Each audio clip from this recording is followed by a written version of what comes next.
กองประชุมใหญ่สมาชิกพรรคองค์คณะพรรคศูนย์กลางสาวหนุ่มประชาชนปฏิวัติลาวครั้งที่ 6 ได้เปิดขึ้นและปิดลงในวันที่15ตุลา2025นี้ที่โรงแรมสุภัตตานครหลวงเวียงจันทน์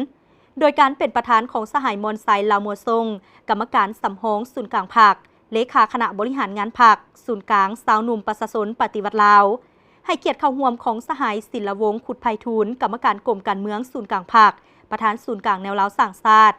มีคณะพรรคอดีตการนำอาวุโสบำนาญพร้อมด้วยผู้แทนสมบูรณ์และภาคส่วนเกี่ยวข้องเข้าร่วมกองประชุมครั้งนี้สหายทองลีศรีสุริตรองเลขาคณะบริหารงานพรรคได้ผ่านบทรายงานการเมืองขององค์คณะพรรคศูนย์กลางสาวหนุ่มประชาชนปฏิวัติลาวครั้งที่ 5 2021-2025 ซึ่งบรรดาสหายที่เข้าร่วมได้รับฟังการประกอบคำคิดคำเห็นและรับร้องเอาบทรายงานการเมืองแผนพัฒนาสาวหนุ่มเยาวชน5 ปีครั้งที่ 3 2026-2030 บทสำรวจการนำพารวมของคณะบริหารงานพรรคศูนย์กลางสาวหนุ่มประชาชนปฏิวัติลาวครั้งที่ 5 กองประชุมได้ปอนบัตรคัดเลือกเอาคณะบริหารงานพรรคศูนย์กลางสาวหนุ่มประชาชนปฏิวัติลาวสุดใหม่มีผู้สมัคร12สหายหญิง5สหายเลือกเอา9สหายหญิง3สหายกองประชุมครั้งปฐมฤกษ์ได้เป็นเอกสารเลือกเอาสหายทองลีศรีสุริตรเป็นเลขาคณะบริหารงานพรรคศูนย์กลางสาวหนุ่มประชาชนปฏิวัติลาวสหายสุริยาแก้วพิลาวงศ์เป็นรองเลขาคณะบริหารงานพรรคทั้งเป็นประธานคณะกวดกาพรรคสหายมานุเมืองวงศ์เป็นรองประธานกวดกาพรรคสหายนางบุญเพ็งนาดาเป็นคณะกวดกาพรรคและเลือกเอาผู้แทนสมบูรณ์5สหายสำรอง1สหายไปร่วมกองประชุมใหญ่ผู้แทนทั่วประเทศครั้งที่12ของพรรคโอกาสดังกล่าวสหายศิลวงศ์ขุดไพฑูรย์ได้ให้เกียรติโอลมพร้อมทั้งเน้นหนักให้คณะบริหารงานพรรคศูนย์กลางสาวหนุ่มประชาชนปฏิวัติลาวสุดใหม่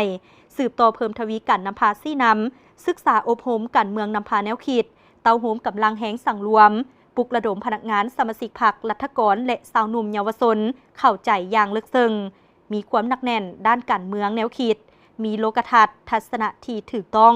มีสติศาสตร์เอกราชเป็นเจ้าตนเองคือดังความเหียกห้องและความปรารถนาที่สหายเลขาธิการใหญ่ทองลุ้นศรีสุริตรกล่าวในพิธีโฮมสุมนุมวันสร้างตั้งสาวหนุ่มประชาชนปฏิวัติลาวครบรอบ70 ปีที่ว่าสำหรับสาวหนุ่มเยาวชนลาวเฮาสิ่งที่จะต้องมีไว้ประจำใจคือความหักชาติอันดุดดื่มทั้งให้สร้างค่านิยมของชาติลาวยุคใหม่ใส่ตนมีความซื่อสัตย์ต่อประชาชนความจงรักภักดีต่อพรรคต่อระบอบประชาธิปไตยประชาชนมีความรู้วิชาเฉพาะมีความสามารถเพื่อรับประกันให้แก่การปฏิบัติเวียกงานที่ถึงมอบหมายเป็นผู้ที่มีระเบียบวินัยเข้มงวดต่อตนเองสร้างแบบแผนนำพาและการดำรงชีวิตเรียบง่ายประหยัดเที่ยงธรรมถนอมถ่อมตัวมีความกตัญญูรู้บุญคุณบ่ตกเข้าในเหวที่มืดมนต่างๆที่เกิดขึ้นในสังคมและสภาพแวดล้อมอ้อมตัวได้ง่ายซี่นำในการปรับปรุงเนื้อในและวิธีการเคลื่อนไหวของการจัดตั้งสาวหนุ่มให้มีความเข้มแข็งติดพันกับการส่งเสริมให้พนักงานสมาชิกพรรครัฐกรผู้ดีเด่นผู้มีพรสวรรค์มีหัวคิดประดิษฐ์สร้างโดยผ่านการเคลื่อนไหวขบวนการเวียกงานของสาวหนุ่มเยาวชนให้มีความฝุดฟื้นปฏิบัติอย่างต่อเนื่องมีเนื้อในติดพันกับการปฏิบัติขบวนการแข่งขันหักษาและพัฒนาเวียกงาน3สร้างขอแข่งขัน4บุกบนพื้นฐานคำขวัญที่ว่าบอนใดยากสาวหนุ่มบุกบอนใดถูกสาวหนุ่มผ่านพาเมื่อใดชาติต้องการสาวหนุ่มขานอาสาแน่ใจฝึกฝนหล่อหลอมตนเองในขบวนการตัวจริงเพื่อกลายเป็นเสนาธิการให้คณะบริหารงานพรรคในการเต้าโหมกำลังแห่งสั่งรวมที่มีคุณภาพและเป็นผู้สืบทอดภารกิจปฏิบัติในเฉพาะหน้าและยาวนานสืบต่อพัฒนาความรู้ด้านวัฒนธรรมวิทยาศาสตร์เทคโนโลยีปัญญาประดิษฐ์ AI ยกสูงคุณภาพทางด้านวิชาเฉพาะให้พนักงานสมาชิกพรรคทั่วศูนย์กลางสาวหนุ่มกลายเป็นผู้ชำนาญงานเชี่ยวชาญกลายเป็นกำลังแห่งต้นต่อในการนำพาสาวหนุ่มเยาวชนตามพละบทบาทสมกับคำเว้าที่ว่าสาวหนุ่มเป็นแขนขวาของพรรคเป็นกระดูกสันหลังของชาติพร้อมเดียวกันนั้นก็ต้องเพิ่มทวีการปลูกจิตสำนึกสร้างแบบแผนการดำรงชีวิตปลอดภัยขาวสะอาดและมีสุขภาพแข็งแรง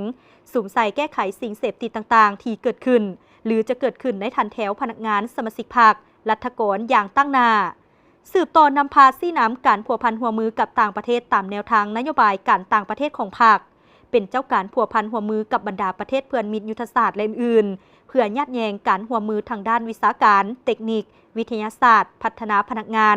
สมาชิกพรรครัฐกรที่เฮ็ดเวียกงานสาวหนุ่มและเยาวชนลาวบรรดาเผ่าให้นับมือดีขึ้น